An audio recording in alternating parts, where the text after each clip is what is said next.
It's like the cactus just decided to take a different way of growing. It's the most unusual saguaro I've ever seen. It looks very regal, almost like a crown. If you live in Tucson and you've been paying attention, you might have noticed one of these.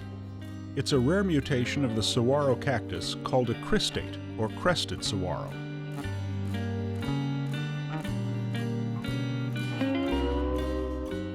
This one is located right next to Old Main on the University of Arizona campus. There's a strange one on the drive up to the top of A Mountain, one at Tohono Chul Park, one by the entrance to the Desert Museum, and a few more scattered around town. If you look for them on Google or search #Crested Saguaro on Instagram, you can see quite a few more. Even in this age, when access to information seems infinite, the crested saguaro is still a mystery. In a crested saguaro, you have an icon on top of an icon. You have this strange form of the saguaro which stands out so much in our minds, and you've added a whole nother dimension to it in this strange growth. The saguaro cactus on its own is an international icon. The giant saguaro, monarch of the cactus family and trademark of the Southwest. Its form can be recognized across the world in photographs, illustrations, and even emojis, but it only grows here in a portion of the Sonoran Desert. Its area spans from western Sonora, Mexico to southern Arizona, and barely spills over into parts of California. In many cultures, the greeting is to have an open hand and hold your hand up.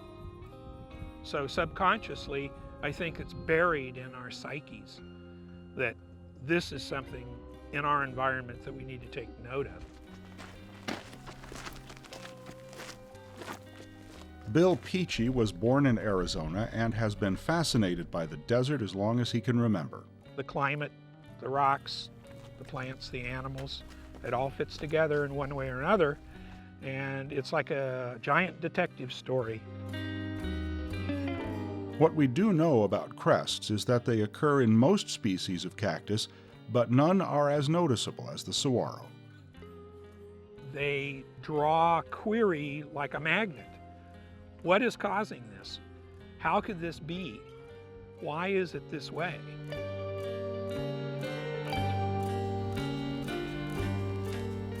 This is Pat Hammis. She was drawn in by the crested saguaro 11 years ago. I belonged to the Southern Arizona Hiking Club and was a peak bagger. So as I was out climbing mountains, I would often see, or occasionally see, a crested saguaro.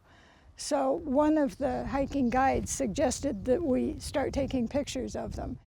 That hiking guide was veteran Bob Cardell. The Marine Corps taught me how to hike, and I'm president of the Southern Arizona Hiking Club, my second tour of duty there. And I'm goal-oriented, and I love these mountains. While I was out hiking to the peaks, I was looking down through there, and I saw these funny-looking saguaros. I didn't know what they were for quite a while. I read a newspaper article that said there's 214 of these crested saguaros in Arizona. I said, I've seen more than that. So my new goal was to prove that fallacy incorrect. Eventually, that became our only mission, was to find the crested saguaros.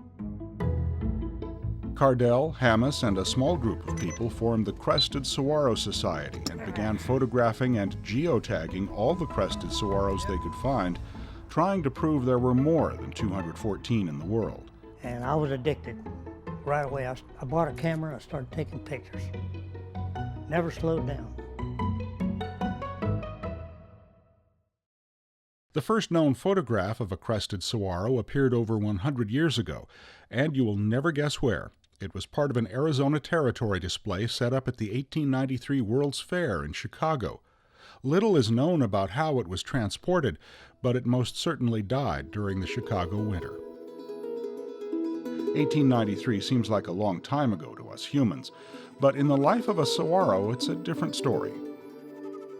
They transform themselves from beings that are no bigger than a rice grain to multi-tonned individuals that we see that may live a couple hundred years.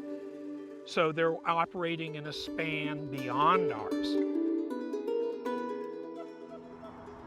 To try to understand why saguaros crest, Peachy tells us it's important to understand how saguaros grow in the first place. The stems grow like the party animals that hired clowns would make at a kid's birthday party. They unfold from the end and grow up taller and taller. As they grow taller, they create pleats that can expand or contract to hold more water. Each pleat hosts a row of spine clusters. Each spine cluster can grow multiple buds, flowers, and fruit, and maybe grow an arm later. What you see in a saguaro is a very long, involved process aimed towards reproduction. These flowers are the result of that long process. They bloom when the saguaro has the best chance to reproduce, usually late April to early June.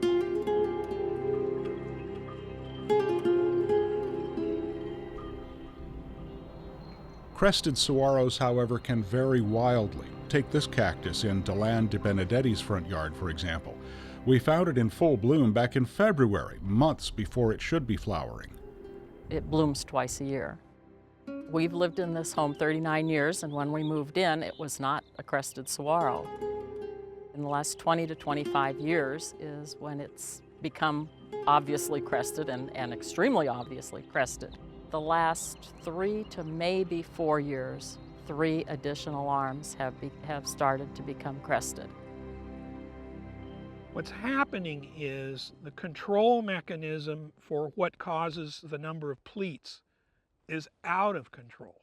So instead of occasionally branching, there are multiple branches on a crest, and it keeps branching until it can't branch anymore. Russell True's family moved to Arizona when he was a young child to open White Stallion Ranch. I just thought the desert was amazing. I was out in it all the time. This cactus has been there as long as he can remember. There's a prickly pear growing out of the crest. Guests look forward to coming out and seeing what they usually call the mutated saguaro, and we explain it's a cristate or crested. You don't always see a cactus growing out of a different type of cactus, and they find that really interesting. Recently, he found another crested saguaro forming on his property. The first question is, why are they like that? And the experts don't know, so we don't know either. So we give them a few of the theories, and that really doesn't satisfy anybody, but still they're just happy to see it. Of those theories, the ones that are mentioned the most are freezing and lightning, but Bill Peachy thinks it's something else. I personally think that it's hormone control because it turns on and off. If you notice the cactus behind us, it went back to normal. There are 2 normal growths off of it. No matter what the cause is, members of the Crested Saguaro Society are still hunting for new ones. I found 3 new ones this past weekend. It makes you run to it to get pictures of it. It's very exciting. Made my day. Sometimes I go out all day long just find one. That's okay, if it's a nice one. Originally, we thought the ratio was maybe 4 in a million. Now I think it's at least 10 in a million, maybe more. As of May 2016, there have been no surveys extensive enough to estimate how often saguaros crest. The Saguaro National Park is going to include that data in its 2020 saguaro census for the first time. The Crested Saguaro Society's obsession has proved one thing, though, that previous estimates of how many there are in the world were way off. I've proven that they're more common than they were thought to be because people just didn't go out there and look for them.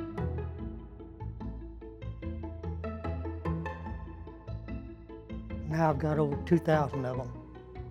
2,214 crested saguaros.